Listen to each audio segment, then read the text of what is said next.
রহমান সাহেব আমার পাশে দাঁড়াচ্ছে, তাকে আমি ধন্যবাদ জানাই। আমার পাশে যেন চিরকাল থাকে, এটাই আমি তাই আমি আমার পক্ষ থেকে আসসালামু আলাইকুম। দলের চেয়ারম্যান তারেক রহমান সাহেব জানার পর তিনি তাৎক্ষণিক আমাদেরকে সাথে যোগাযোগ করেছেন।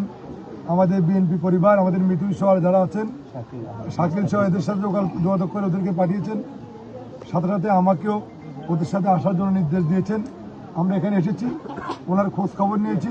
ওনার জন্য তারেক রহমান সাহেবের পক্ষ থেকে একটা উপহার ছিল, সেটা আমরা দিয়েছি। তো আমরা এবং তিনি ঘোষণা দিয়েছেন ওনার 3টা বাচ্চা আছেন, এই বাচ্চাগুলোকে লেখাপড়ার জন্য প্রতি মাসে ভরণ পোষণের জন্য বিএনপির পক্ষ থেকে, তারেক রহমান সাহেবের পক্ষ থেকে তাদেরকে সহযোগিতা করা হবে এবং তাদের লেখাপড়ার জন্য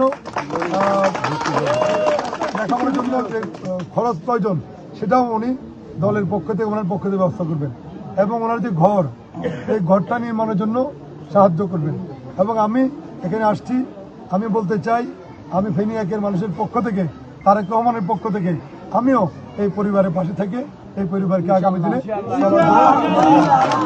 আমরা সবাই বিএনপি এবং বিএনপি পরিবার, অতীতে অনেক ঘটনায় বিএনপি পরিবার এরকম নির্যাতিত অসহায় মানুষদের পাশে থেকে এই বিএনপি পরিবার কাজ করেছে। তারেক রহমানের তত্ত্বাবধানে অনেক পরিবারের ঘর বাড়ি আর্থিক সহযোগিতা করেছেন। আগামীতেও বিএনপি পরিবার করবে, আমরা বিএনপি করব এবং তারেক রহমান করবে ইনশাল্লাহ। যেখানে এরকম মানুষ নির্যাতিত হবে, যেখানে নিপীড়িত হবে, যেখানে অত্যাচারিত হবে, ইনশাল্লাহ আগামী দিনে তারেক রহমান নেতৃত্বে আমরা ওই সমস্ত পরিবারের পাশে থেকে সহযোগিতা করবো ইনশাল্লাহ। পাশে দাঁড়াবো, তাদেরকে সাহায্য করব, তাদেরকে সকল রকমের সহযোগিতা বিএনপি এবং বিএনপি পরিবারের অব্যাহত থাকবে।